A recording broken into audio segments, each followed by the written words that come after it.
¿Qué tal, queridos hermanos? Con el gusto y cariño de siempre, les saludo en este su espacio al encuentro con la palabra. Un espacio de reflexión a la luz de la palabra de Dios, tratando de encontrar siempre en ella vida. Continuamos leyendo y meditando algunos textos selectos del libro de los Hechos de los Apóstoles. Un libro que nos habla del nacimiento, cómo se fue desarrollando, cómo fue madurando la iglesia, sobre todo por la acción del Espíritu Santo. La semana pasada, si recuerdan, meditamos sobre aquel milagro donde Pedro y Juan sanaban a un paralítico. Pues bien, hoy les voy a compartir este discurso de Pedro una vez que han realizado este milagro, este prodigio. El texto se encuentra en el capítulo 3, estamos en los Hechos de los Apóstoles, capítulo 3, versículos del 12 al 26. Escuchemos con atención este discurso tan interesante. Pedro, al ver esto, dijo al pueblo: Israelitas, ¿por qué se admiran de este suceso? ¿Por qué nos miran como si nosotros lo hubiéramos hecho caminar por nuestro propio poder o virtud? El Dios de Abraham, de Isaac y de Jacob, el Dios de nuestros antepasados, ha manifestado la gloria de su siervo Jesús, al que ustedes entregaron y rechazaron ante Pilato, quien había resuelto dejarlo en libertad. Ustedes rechazaron al santo y al justo, pidieron que se diera la libertad a un asesino y mataron al autor de la vida. Pero Dios lo ha resucitado de entre los muertos y nosotros somos testigos de ello. Pues bien, por creer en Jesús se les han fortalecido las piernas a este hombre a quien ven y conocen. La fe en Jesús lo ha sanado totalmente en presencia de todos ustedes. Ya sé, hermanos, que lo hicieron por ignorancia, igual que sus jefes, pero Dios cumplió así lo que había anunciado por los profetas, que su Mesías tenía que padecer. Por tanto, arrepiéntanse y conviértanse para que sean borrados sus pecados. Llegarán así tiempos de consuelo de parte del Señor, que les enviará de nuevo a Jesús, el Mesías, que les estaba destinado. El cielo debe retenerlo hasta que lleguen los tiempos en que todo sea restaurado, como anunció Dios por boca de los santos profetas en el pasado. Moisés, en efecto, dijo: el Señor su Dios le suscitará de entre los hermanos un profeta como yo. Escuchen todo lo que les diga, y el que no escuche a este profeta será excluido del pueblo. Todos los profetas de Samuel en adelante anunciaron estos días.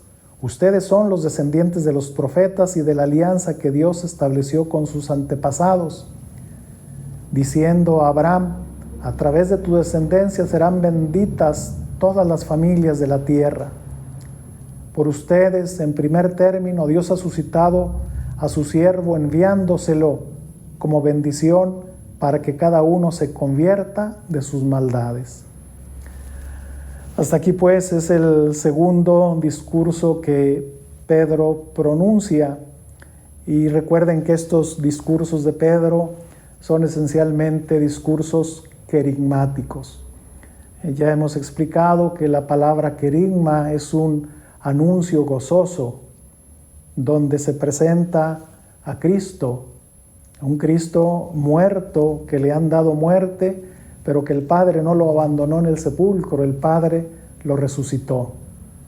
Y hoy encontramos exactamente este esquema. En primer lugar, hemos escuchado cómo Pedro le dice al pueblo: israelitas, se está refiriendo a todo el pueblo, y les explica que no fueron ellos quienes hicieron caminar a aquel paralítico, no fue por sus méritos, no fue por sus virtudes. Y entonces les explica: el Dios de Abraham, el Dios de Isaac y de Jacob, el Dios de nuestros antepasados, ha manifestado la gloria de su siervo Jesús. Es Jesús quien ha creado a aquel hombre, quien lo ha curado, lo ha recreado. Y es Jesús quien está en continuidad con ese Dios que ellos conocían, los judíos, cuando les decían Dios de Abraham, Dios de Isaac, Dios de Jacob. Recordaban al Dios del Antiguo Testamento, como se había presentado en el libro del Éxodo, capítulo 3, versículos 6 y 15. Pues ahora es Dios quien se hace presente a través de su Hijo. Es Cristo quien le ha dado la curación, la vida, insisto, quien ha recreado aquel paralítico. Y a partir de este momento comienza pues el querigma, el anuncio. Ustedes lo rechazaron con estos dos títulos, al santo y al justo. Pidieron la libertad de un asesino y mataron al autor de la vida.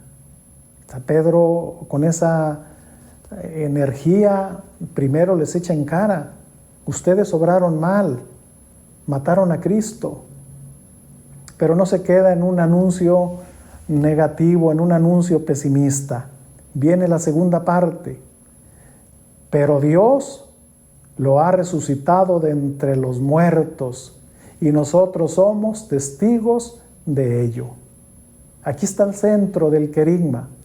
Un Cristo, sí, al Hijo de Dios que ustedes mataron, pero Dios lo ha resucitado.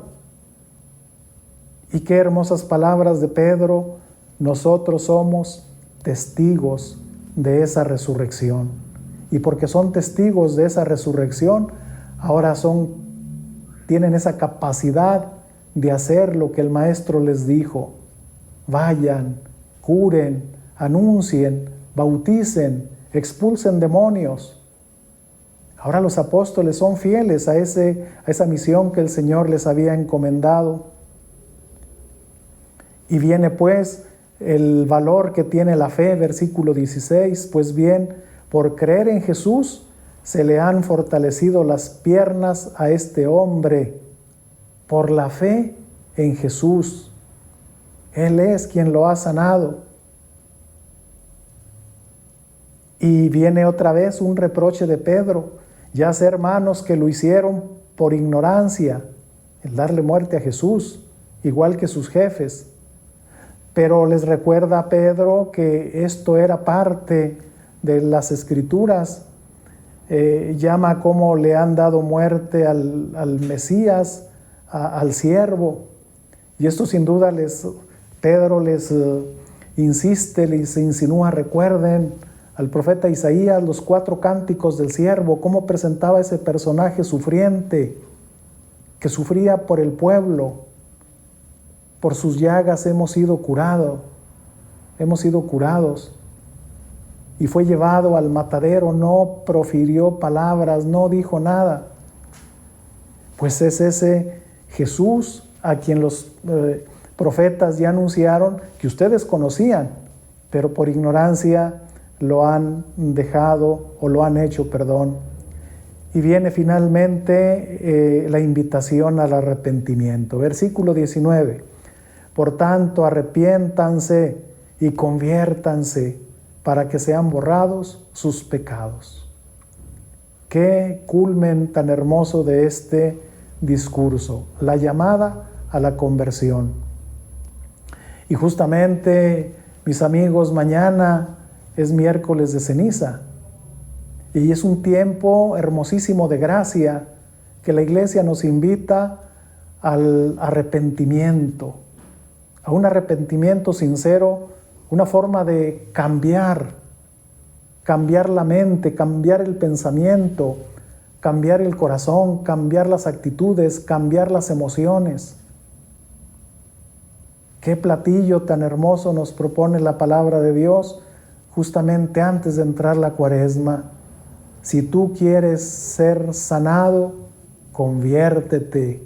Si quieres renovar tu vida interiormente, cambia, vuelve a Dios.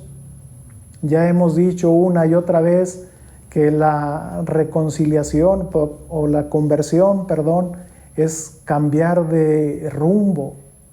Con el pecado siempre le vamos a dar la espalda a Dios. La conversión es volver a mirar a Dios de frente.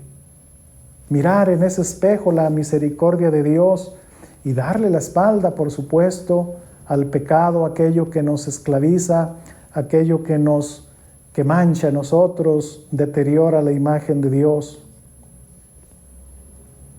Es un tiempo, pues, propicio, un tiempo de gracia.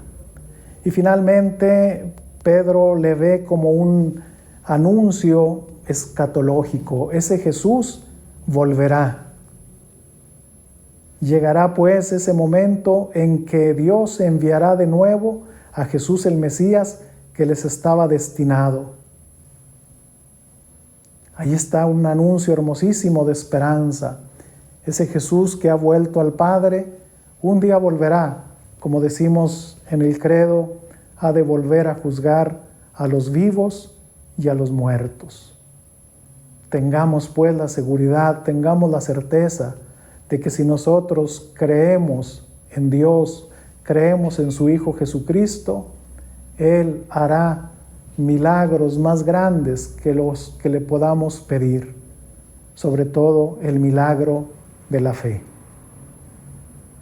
Algo que hoy está en crisis, la fe. Cuando tengamos ese milagro, cuando tengamos la fe, Dios hará los milagros que Él decida hacer en nuestra vida. Pero hay que creer en Él. Pues los invito a que nos sigan en nuestras redes sociales, página de YouTube y Facebook de la Diócesis de Gómez Palacio, la cuenta personal de Facebook de un servidor, Julius Carrillo, y en Spotify, ahí en la Diócesis de Gómez Palacio, ahí nos encuentras todos los martes desde temprana hora. Compártelo, escúchalo, medítalo, y mi único deseo es que te sirva para crecer, para madurar en tu fe. Y la bendición de Dios Todopoderoso, Padre, Hijo y Espíritu Santo, los cuide y los proteja siempre. Amén.